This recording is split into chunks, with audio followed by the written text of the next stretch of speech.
You know, Ray, I'm real serious about that. This is your program. I just want to see what, Was what, it glued to a back try and get or up was there. it completely? You know, after it Susie, warms here's your up program. next summer, we'll So just, you're going. Raymond?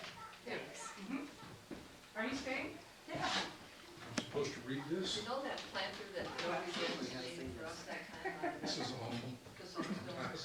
Was that a backing or was it all solid? Well, where's my basket? Our I'm basketball. not gonna start one. All right.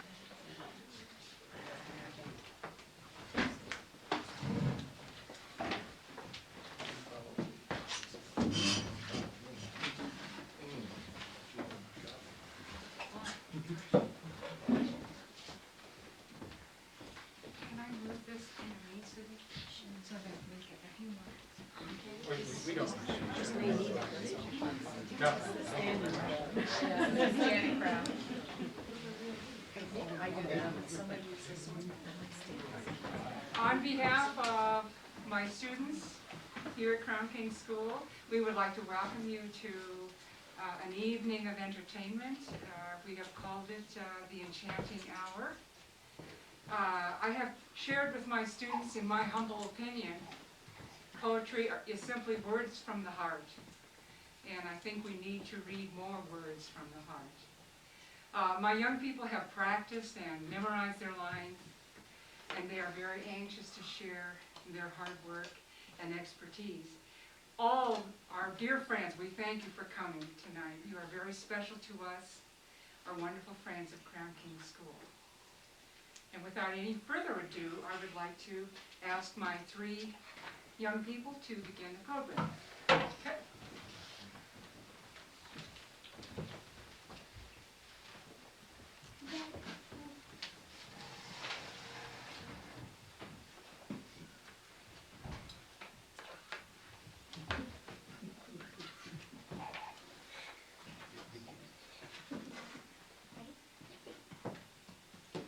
Autumn in the High Country by Mary Wallace Hedrick.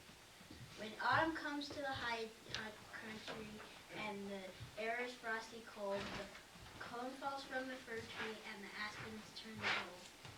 Oaks bedecked, brown, yellow, and red, with nut-like fruit the branches hold, that the wildwood creatures may be fed when the aspens take hold. 'Tis God's bountiful storehouse, a home sight to behold, his love for deer, squirrel, and grouse, when the aspens turn to gold. Woodbine red climbs rock and tree, And in her arms. and in her arms doth hold the world framed in her fall beauty, and the aspens turn to gold. Behold man-made things with awe and wonder, the Taj Mahal and Sphinx of old. But they fall far short come each October, when the aspens turn gold. That God gave us the high country, 'tis the truth if ever told, sneak preview of heaven for all to see, and aspens turn to gold.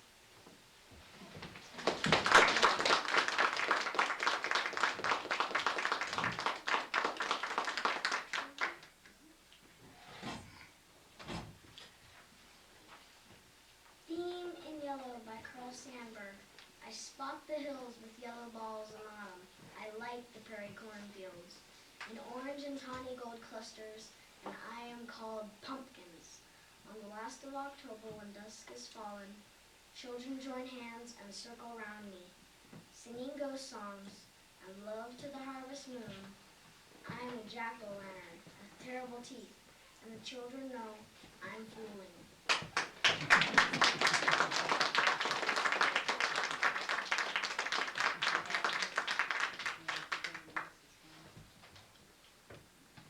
Halloween by Virginia Catherine Oliver. Witches may not be popular and ghosts are seldom seen, but they are surely stylish when it's time for Halloween. Maybe black cats are unlucky and cheese should not be green, but they are surely stylish at time for Halloween.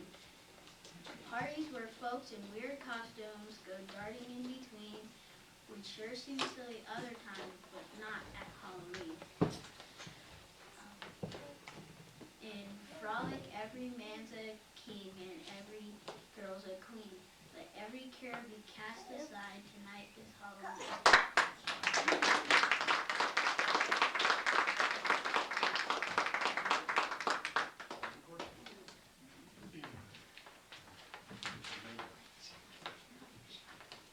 The Witching Hour by Laverne P. Larson. Giant golden pumpkin resting in the noonday sun. I wonder if you're dreaming of a magic night of fun. Very soon you'll wear a smile carved by a jackknife blade as you glow with candlelight while the spooks are on parade. You'll sit proudly in the window to view the eerie scene as the villains start by celebrating Halloween. You'll radiate with beauty as the young and the very old are captured in your spell while the witching hour unfolds. Oh, giant golden pumpkin, when Halloween is gone, the enchantment that you weave will always linger on.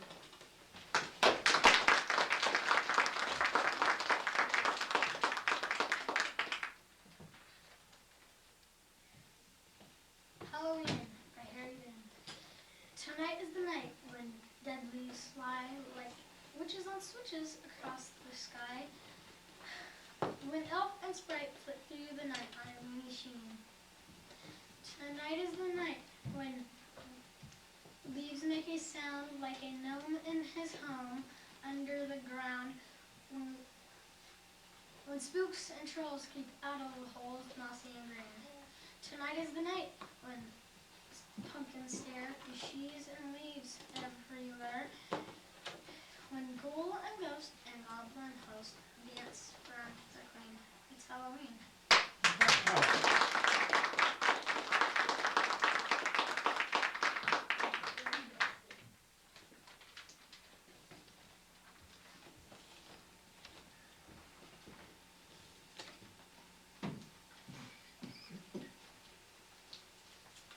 The Pumpkin Patch by Joanne Steele. With grubby little fingers, he placed the seeds into the ground, patted the earth so gently, looked at me with eyes so brown. Do you really think they'll grow, Mother? He seemed so pleased and shy. With all the seeds I've planted, we'll have lots of pumpkin pies. How those vines did flourish, prolific as could be. But he's walking around that pumpkin patch, head bowed, dejectedly. Why was he so discouraged? There were pumpkins everywhere. I teased him about his orange thumb, but he didn't seem to care. He said, "Oh, Mom, I'm so sorry," big tears swimming in his eyes. "I grew you lots of pumpkins, but I couldn't grow you pies." And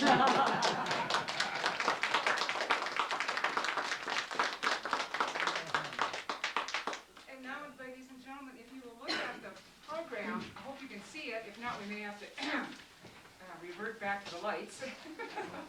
But maybe, kids, if you can open the door a little bit, that might help a little. Okay. Okay.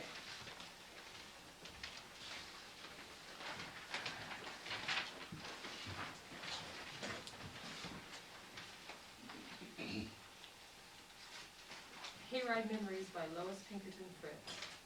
I heard the shouts of laughter ringing through the evening air, and toward the frosted window I moved my rocking chair. The moon was shining brightly as down the country road I saw a wagon coming, a wagon with a load of young folk, young and younger. With spirits bright and gay, they were singing, laughing, waving from that wagon stream of hay.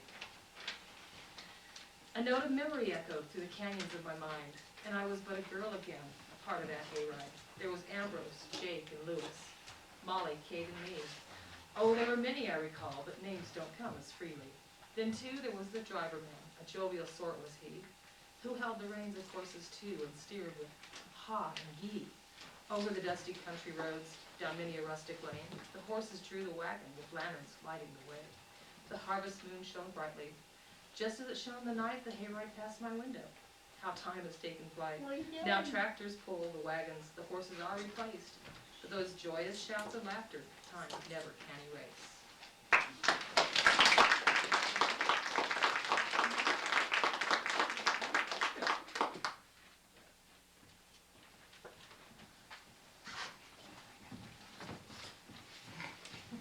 It seemed like there was a distinct difference when the students stop doing their poems by memory, and all of a sudden, everybody since then has had to do what I'm gonna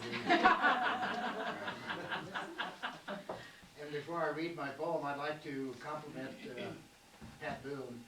Mrs. Boone is, if nothing else, our new teacher is very persistent. Because, as might be evidenced by my standing here right now. My compliments to Mrs. Booth. This is a poem that really kind of applies to those of us that maybe grew up in the Midwest and remember where we had all the trees that lose their leaves and all the maples and the elm trees and the oak trees and I guess Mother Nature treated the people back there to a real treat of color. About this time every year, maybe a little earlier, before the hard winter set in. So this kind of applies to those times when leaves were falling and the color was bright. It's Leaf Talk by Craig Satoff. The leaves of autumn speak to me in fast, impatient tones of all the beauties to be seen and the tasks that must be done. At other times they sing to me in accents soft and low, inviting me to sit and dream, not hurry to and fro. The leaves might laugh and jest a bit and pass the time of day, or barely stop to speak to me as they rush on their way. I've talked with leaves at autumn time since I was just a boy, and every year their friendship brings a special touch of joy.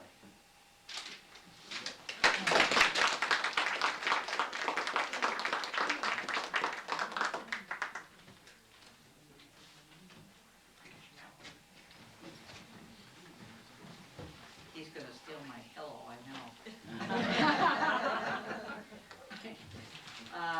Mine is called Autumn Color, and it's by Mrs. Paul King. No relation. Jack Frost paints a portrait of beauty with colors so vivid and bright. It's framed with purpled misty haze and draped in a frosty night. Big, fat, bright orange pumpkins nestle snugly among shocks of corn. Leaves flutter silently earthward. Ice sparkles like glass in the dawn. The nuts drop softly upon the ground. Leaves fall and hide them there. Squirrels work away industriously, their winter store to prepare. A pale harvest moon sails serenely across a star-studded sky and smiles on a world full of color, since Jack Frost has just passed by.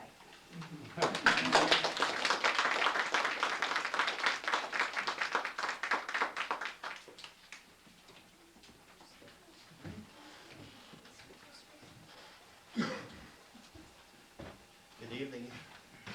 The Battle of the Green Beret was written by Staff Sergeant Barry Sadler, U.S. Army Special Forces, deceased. Fighting soldiers from the sky, fearless men who jump and die. Men who mean just what they say, these brave men are the Green Beret. Silver wings upon their chest, these are men, America's best. 100 men will test one day, but only 3 will be the Green Beret. Trained to live on nature's land, trained in combat and hand to hand. Men who fight by night and day, courage peak from the Green Beret. Back at home, a young life waits, for Green Beret has met his fate. He has died for those oppressed, leaving her his last request. Put silver wings on my son's chest. Make him one of America's best.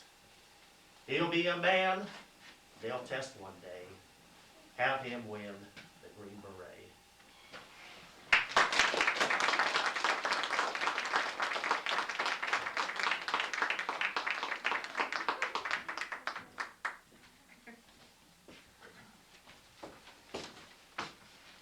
Good evening. My poem is is called Wild Geese by Etna Jackie. Out of the vast, uncloudy sky they come, like homing pigeons to a stable loft. The mighty convoy slowly coming in, suspended far above, they swing aloft. Then circle slowly, waiting to alight, then come in one by one in a perfect flight. The leader of the squadron walks around, ruffles his feather, preens himself a bit. He almost seems to count his special flock, assuring himself that all is well with it. And then he turns quite a lordly air to gorge himself upon the bill of fare. Whence do they come and whither do they go, these royal travelers of the quiet sky? By tens and thousands passing overhead, leaving us the memory of a cry. Full of the lonely trails they travel, from the warm Southland to the Arctic shore. And we watch them winging out of sight to wish them Godspeed on their lonely flight. By Henry Gibson. I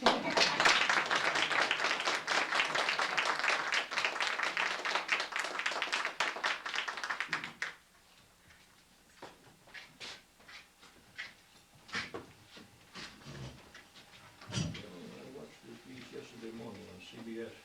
Oh, I'm sorry. You're sneaking up on me, you're right. Yeah, I got right up here. I'm cold again on his day already. It's a jack-o'-lantern. Somewhere on a field's edge, where pumpkin vines grow thick, we'll find a bright orange pumpkin, exactly right to pick. We'll take it home and scoop it out, and make the rounded eyes, triangle nose and a grin so big, you can win a smile prize. Down inside we'll put a light to shine out in the night, and give our friends and passers-by a lovely kind of fright.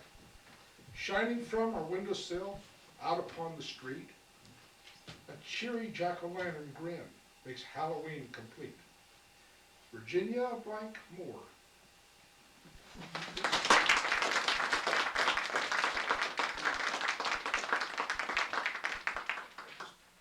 want to say something. Tomorrow we'll gather about 6:30, all the kids. Not 6:30, 4:30. We'll leave from here to go out for the trick-or-treating. Brad will lead the convoy, if that's okay with you, Brad. And then we'll figure out our route and we see how many we have. Thank you.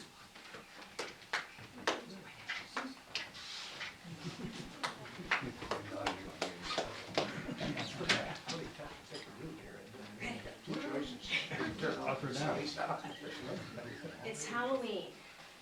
It's Halloween. It's Halloween. The moon is full and bright. And we shall see what can't be seen on any other night. Skeletons and ghosts and ghouls, grinning goblins fighting duels. Werewolves rising from their tombs. Witches on their magic brooms. In masks and gowns we haunt the street and knock on doors for trick-or-treat. Tonight we are the king and queen, for oh, tonight it's Halloween. Everybody,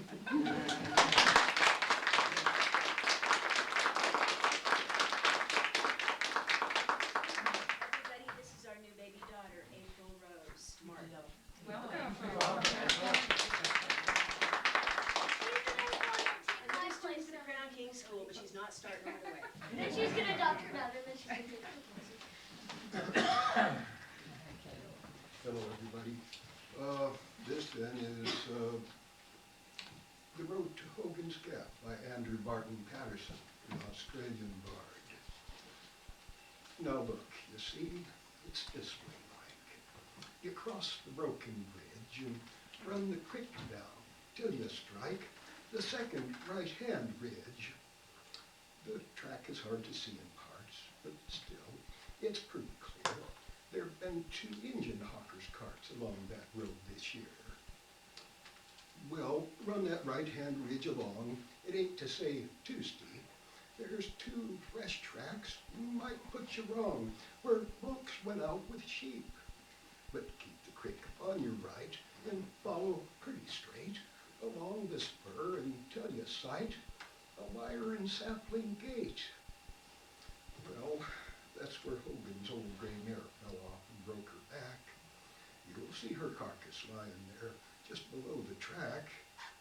And then you drop 2 mile or 3. It's pretty steep and blind. You want to go and fall a tree and tie it on behind.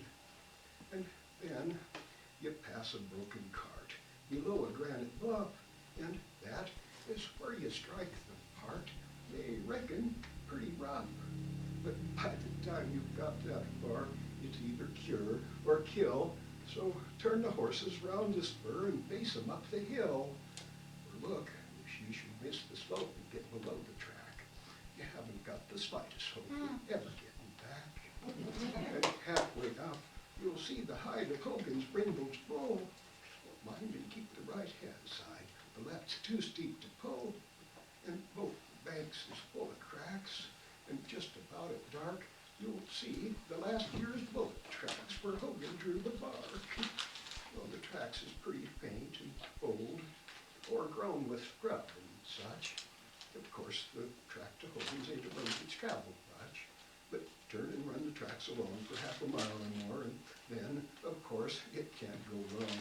You're right at Hogan's door.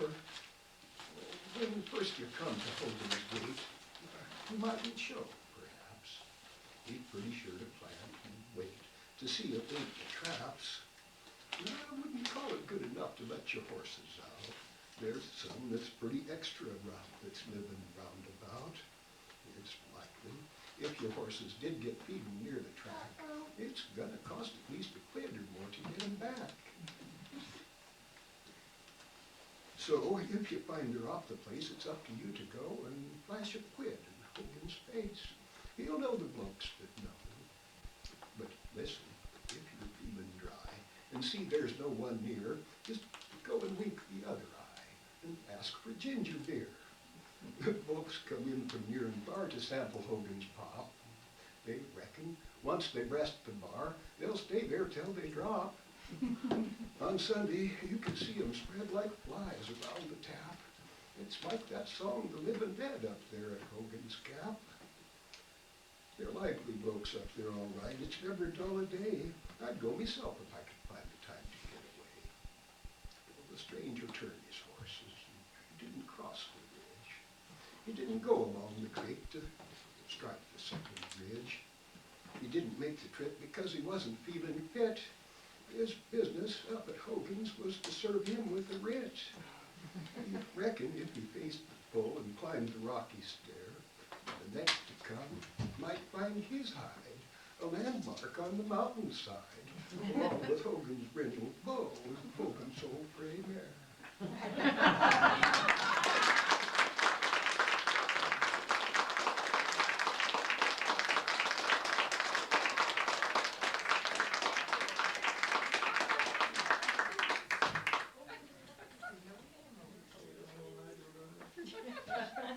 Actually, many nights.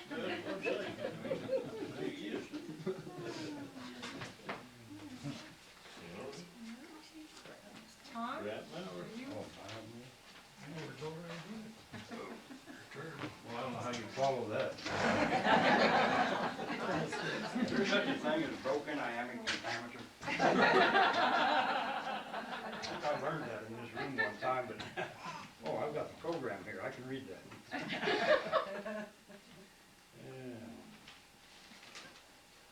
That's the first time I You have to stood up you have to explain to us about why I would pick this poem out for you, Tom. there. Well, I wasn't sure, because I didn't know I was gonna be here. You're right, Jake, she's real persuasive. You can't tell a lie. I wanted the students to know that you're a graduate of Enchanting School. Well, I went to school here. Yes, he did. I hear that. It's been this. Don't you say it. We'll say it later. You didn't hear that one? See, I said it. Now He listen, is old. Conscious. I'm I'm a young fella compared to some. Let me see, oh, yeah, I heard some. Yeah. This is called Treasures of Gold, and, kind of about a country schoolhouse, I guess. And I didn't memorize it. The memories of a country school I suddenly left behind, the treasures I have dusted off in the attic of my mind. The swimming pool at the country school was a pond across the stile, where boys dared stray in early May for nearly a country mile. The dried leaf huts in the schoolyard became shelters from the rain, where lunch pails were brought with storybooks of Sally, Dick, and Jane. I learned to read and write and play games like kick the can and tag. I learned the patriotic songs and true respect for the flag. None could resist the temptation to ascend the second floor, sort through costumes for Halloween while daredevils held the door. The operettas, natural hikes, and the marching rhythm band are only some of the memories of a grade school wonderland. Deanne Lynch.